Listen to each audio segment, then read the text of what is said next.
Hi guys, welcome back to New Dram Drinker. Today is another pouring it, drinking it and enjoying it with friends episode. I'm going to pass you over to Nicola now and she will give you a little bit more information. So, hello, back in the bar again. I'm quite liking doing these pouring it, drinking it, enjoying it with friends videos again. One, I don't have to do as much homework. I genuinely go in cold. I don't do any of the notes and stuff. Two, I really like the comparison to see what our special guest has got from the whiskey compared to what I've got. So I'm really liking that. So our special guest today is somebody that right at the beginning of our journey connected with us. So it is Chris from The Last Drop.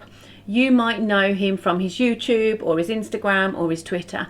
Chris was one of the first people to ever send us a whiskey coin, and we had no idea that whiskey coins were a thing. Like, we literally didn't know that they existed.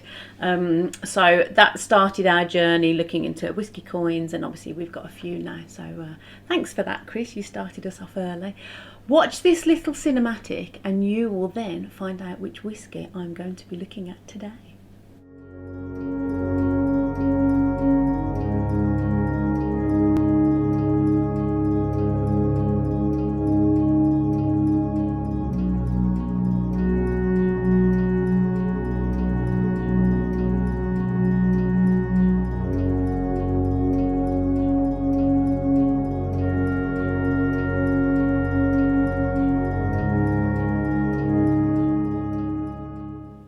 So as you saw from that cinematic, Rock Oyster is the whiskey I'm trying today.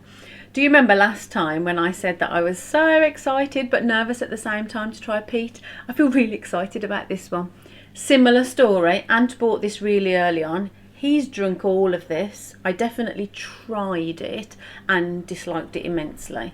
So I'm ready to go again. I feel like I'm hoping I can do this. I'm excited to try this.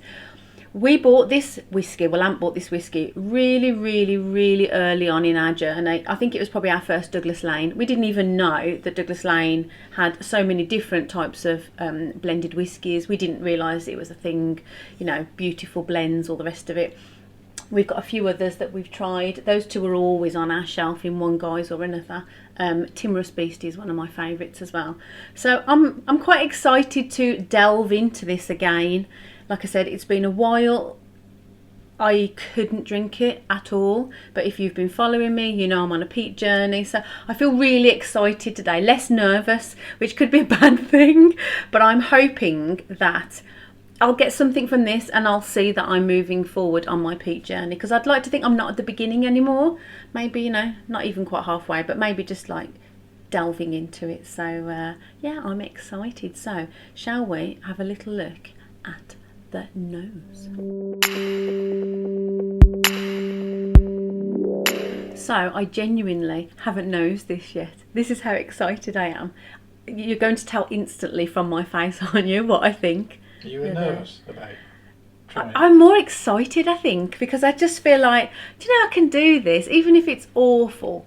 I'm still thinking I'm going to get some stuff from it, and I'm hoping I get lots of flavours and, you know, all those. Obviously, I know it's a maritime style peated whiskey with a name like Rock Oyster. You know, I'm guessing I'm going to get seaside and, you know, all of that salty coastal wind or whatever it is. But I feel excited. I do. Can you remember what your reaction was last time you tried it? Yes, I remember absolutely disliking it and it being so salty and saying to you, why on earth would you drink that? Why would you want to drink that? Yeah, I think that was the difference between me and you. I always look for that kind of the stranger notes that you don't always get in. And I was just like, that's not pleasurable, not going there. And you've got to remember, I couldn't do, you know, any peat or anything smoky. Like that was just, you know, I just got to the point of not adding soda water into my old fashions. Do you know what I mean? So we've come a long way. I mean, like, looking at it in your hand now, it's very pale. It looks like water. Yeah, it's really real pale sunshine. But as I said before, I used to equate strong colour with strong flavour. I know that's not the case anymore, so who knows. 46% as well. Let's see what she's going to throw at me. Well, I'm standing by with Chris's notes, so you start on the nose now and then we'll see how they compare. I don't know why, but in my head I just thought I was going to get salt, coastal, peat. It's not like that at all. To be honest, it's been a while since I've drank that, so I'm kind of interested to hear what you say. Definitely a peaty whiskey. You'd know it was an Islay whiskey. But there is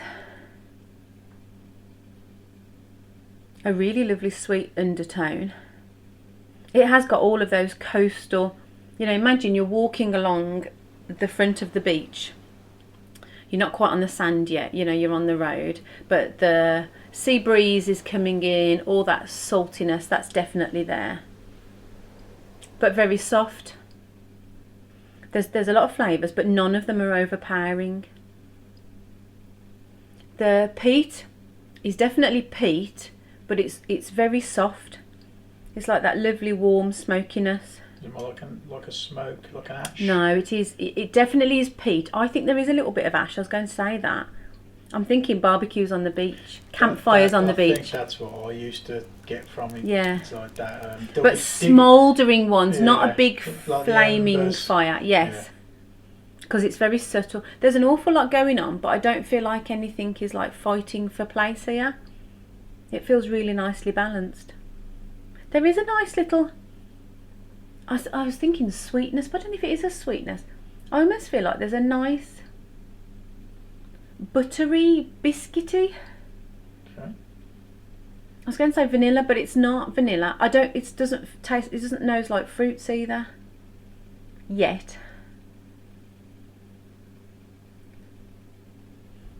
Shortbread popped into my head. I don't know why. There's like a butteriness. There is just something really nice and warm and soft. Awesome. I'll go on to Chris's notes. He says salt brine, ash and seaweed. So he's not getting the buttery kind of biscuity notes that you're getting. Seaweed is usually quite a pungent smell, isn't it? He's definitely in line with you saying he's walking along the beach kind of thing and he's getting all those kind of sea There's a salts softer smell like there for me. There's a real nice soft...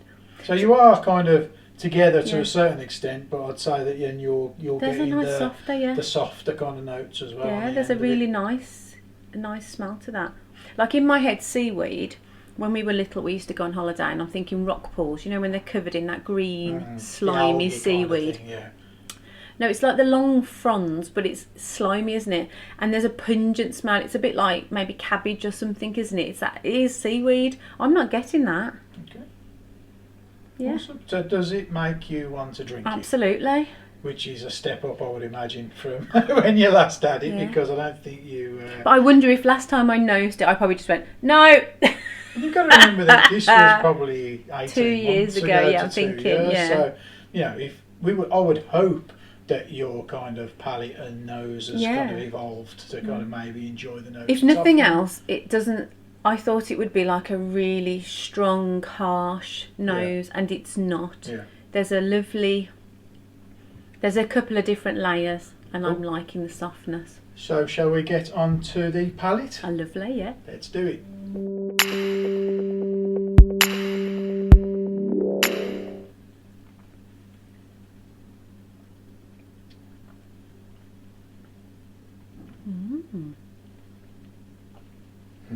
Interesting.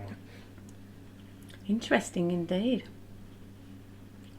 My first thought is that real char, like the real, you know, the wood that has been burnt in a bonfire or a campfire or something, and you know when it's all crackled and then the fire goes out and it's completely black.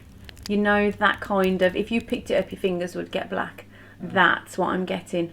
That real deep smokiness, slightly drying on the mouthfeel, which probably makes me think of wood. You know, that real... Oh, that's lovely. That is really nice. That was you let the cat out the bag. It so surprised me. You've only just started. I thought it was going to be salty. I genuinely had prepared myself for a salty, nothing else, just salt, which is what I think I got last time. Yeah. I think I just were like, oh, that's like salt water. I haven't got that at all. Drying, yes, but wood drying, charred wood. You're surprised, aren't I'm you? so surprised.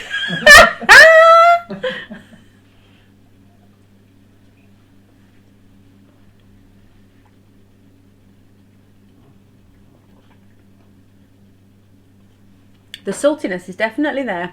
There's a nice little peppery tingle on my tongue. Black pepper. I was going to say like proper solid black pepper. But again, there is a really nice subtle little something. It's like this is the big flavour and there's just a little something coming in behind. It is a sweetness. It's soft, but it doesn't taste like, you know, you go, oh, that's a fruit or that's a sugars. There's just a something softer. How it is at the sweet. forefront would you say the salt is now to you? Because it was, you would have said before It's that it there. was the main component of the whiskey, wouldn't you? To me, right now, it was the charred wood, Right. that ash. That was the first So flavour. salt is secondary now. Definitely. So definitely. that's an involvement in your palate then, isn't it? I can pick out other things, not just the salt. Yeah, that's so good. And the subtle, right at the back, there's this lovely, subtle, soft sweetness of something. Yeah. Oh, I'm That's so awesome. excited. Shall I give you Chris's No, notes? You wanna wait carry 1 on? minute. Okay. Let me see if there's anything else. Because on the back of the label, this is what I love about Douglas Laing. When you read their descriptions, they've described this one as massively maritime. Yes, totally get that. With a delicate something else. I suppose they're thinking oyster. You know, oyster. Open the oyster, you get the pearl inside. I want to know what the delicateness is. Is it that subtle, soft something? Do you mind if I have a try?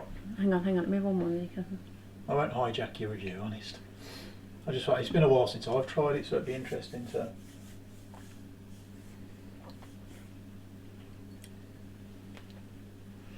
Yeah, there is a delicate something. It's soft. That was the word I used, wasn't it? Soft. There is a sweetness. Yeah, there is. I'm thinking honey. It doesn't taste like a fruit, you know, before you go, oh, it's dried fruits or red fruits. I think there's a honey, just a soft, subtle, sweet something. I think I might All get the a little S's. bit of citrus as well in there, maybe. Did you? Like a soft, like a soft lemon. Maybe. Like a Not tang. not like a sharp lemon. So, you know, but if you were like having like oysters... Yeah, and you do. And you do the lemon, drizzle the yeah. lemon. I usually got tequila on mine as well, but we won't go It's there.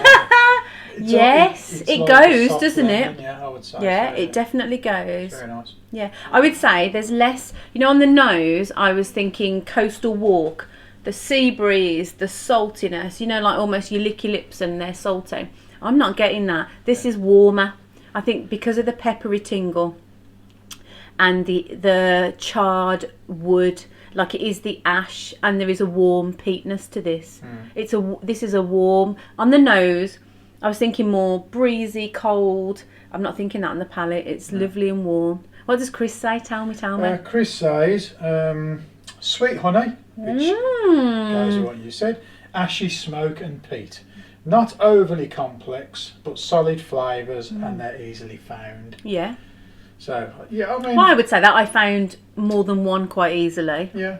Not complex, but they're balanced. There's a lot going on in the mix. Yeah. Even the subtle softness, the citrusy. Yeah, I would say delightful. there's more going on there than I thought as well Yes. last time I tried it, because I was... It sounds bad, but I almost used this as a novelty whiskey. Where, Yes. you know, like how you use Ardbeg to when someone's kind of, oh yeah, I'll drink whiskey loads of it. I said, try that then. And it's you know, at one point, Ardbeg was a novelty whiskey to us. This was the salty version of that. Yes. I would give it to someone who, you know, said they loved all whiskies. But even that, and obviously I'm always trying to expand my vocabulary. I wouldn't use the word salty to describe this. No. Maritime. Yeah. Because maritime now is like coastal to me. It's that fresh air. There is a saltiness to it. But I'm not talking like salt on your chips. It's not like salt water, which I think is what I thought before. And even though when I sat down, I did think I'm probably not going to get that because I've come so far. I was a little bit scared that I was still going to just get salt water. Yeah. Not at all, because salt like isn't the biggest flavour. I feel like I did it a disservice, to be honest. And I haven't. Maybe. It was a whiskey I said I enjoyed as well, but I think I probably didn't give it the credit. But we hadn't drunk as many whiskies then as we have now. And I think because I have now tasted lots of different peated whiskies, I feel like I don't want to make myself sound better than I am, but I think there's a fine line in defining a maritime peated whiskey maybe to a smoky peated whiskey to a peated whiskey. That's where I feel like I'm just starting to decipher. Yeah, you know, that whole. Yeah. And I love that. I love that maritime now is in my vocabulary. Salt isn't. It wouldn't have even been a word you would have used. No. With regards to whiskey. But I just, this is pleasurable. Awesome. So, shall we move on to the finish? Mm-hmm.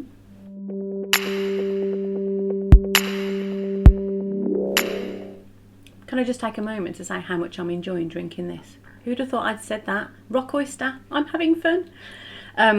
The finish for me is all about the peppery tingle.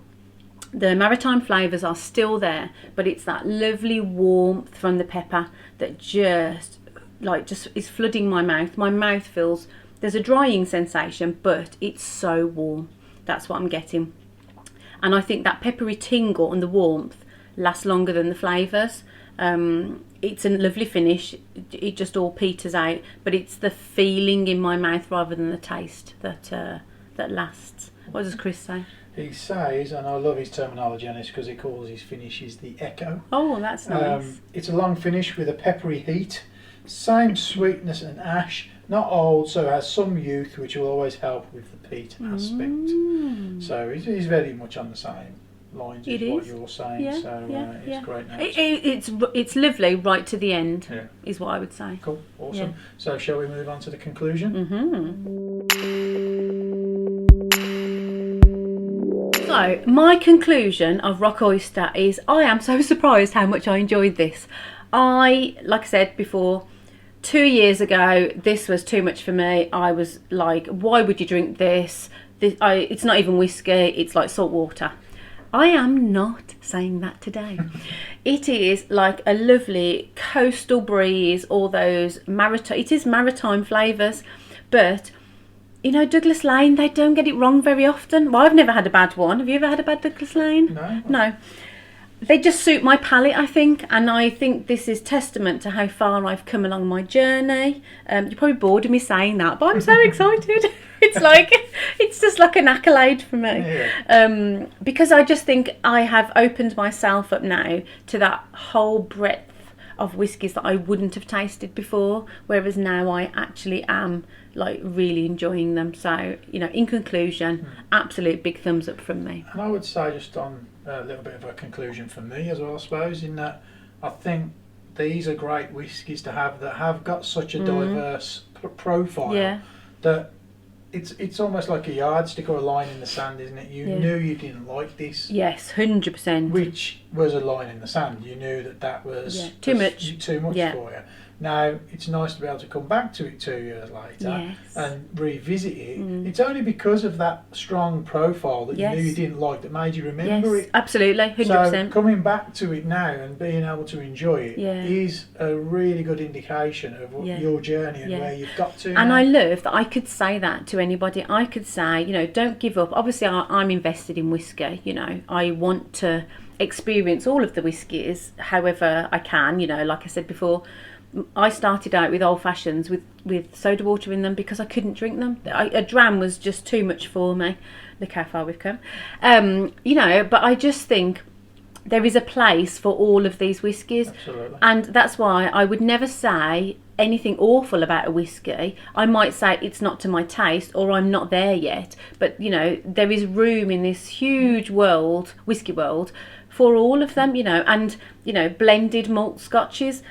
You know, I would argue with anybody that said single malt is the way to go. You know, if there's no such thing as a blended, or you've never experienced the blended, you've never had a Compass Box, you've never had a Douglas Laing, you know, all of those I could argue now because I've had great whiskies like that. And I think saying what you're saying is sometimes the place on your bar is at the back. Maybe. So that you can revisit it. It doesn't always have to be at the forefront of your bar. It might be one of those ones that you're unsure of, so you push it to the back of the cupboard and you reach for it. And I'm so glad that we didn't finish the bottle because imagine if, so you can't get Rock Oyster now, it's Rock Island. So you imagine if you'd bought Rock Island and said try this, I might have been of the mind of thinking, oh, that's a different whiskey. But actually, I know this is exactly the same bottle from 2 years ago. So I know that. Yeah. It's, awesome. You are right. So going on to Chris's conclusion, it's a great, lovely dram, a blend that I feel still goes under the radar. Great juice, love it.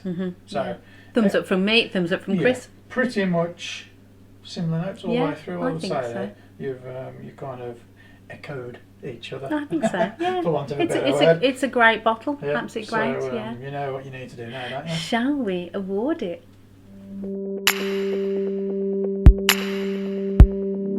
So I'm going to award this whiskey the Seaside Surprise. Speaks for itself, doesn't it? It surprised me and it tastes like seaside. I have enjoyed looking at this whiskey so much. I'm so proud of myself that I've actually drank it and enjoyed it and got some flavours out of it and haven't pulled a horrible face at all throughout this video. So I'm really impressed with the whiskey and myself, because I just feel like I've arrived, you know, I can do it. And I know there's probably lots of whiskies out there that aren't to my flavour or aren't to my palate, or might be a stretch too far for me. But this one was a great one and I could see me drinking this again.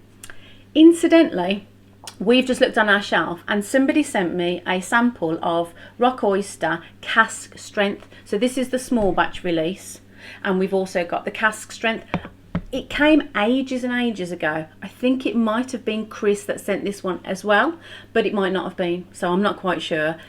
I'm going to review this on my Instagram. If you follow me on Instagram, Mrs. New Dram Drinker, you will see that I do quite a lot of samples, and I put my notes in there. So I'm going to do this one on my Instagram. So if it wasn't Chris that sent me the sample and it was you, pop your name in the comments below so that I know and I can tag you in it. I'm interested to see, how do you think I'll get on, Ant? Small batch compared to cask strength. The small batch is 46%, the cask strength is 56%. I've not tried it myself either, to be honest, so I'm interested to have a go. I would imagine adding water to that one would probably help it a little bit because of the high ABV.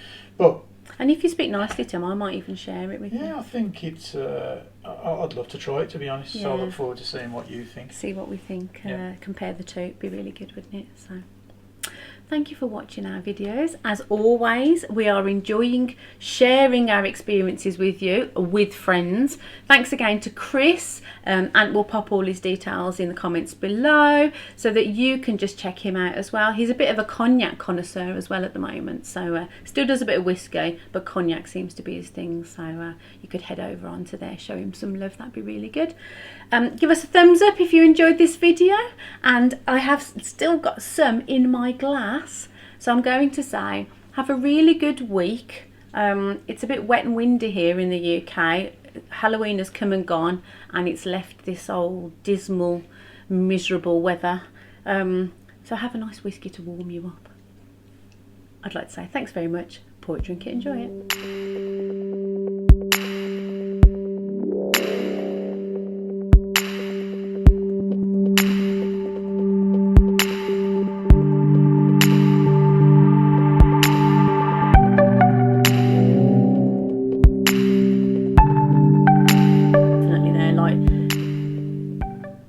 Start that again. I'll go on into the finish, but for me it's the peppery tingle that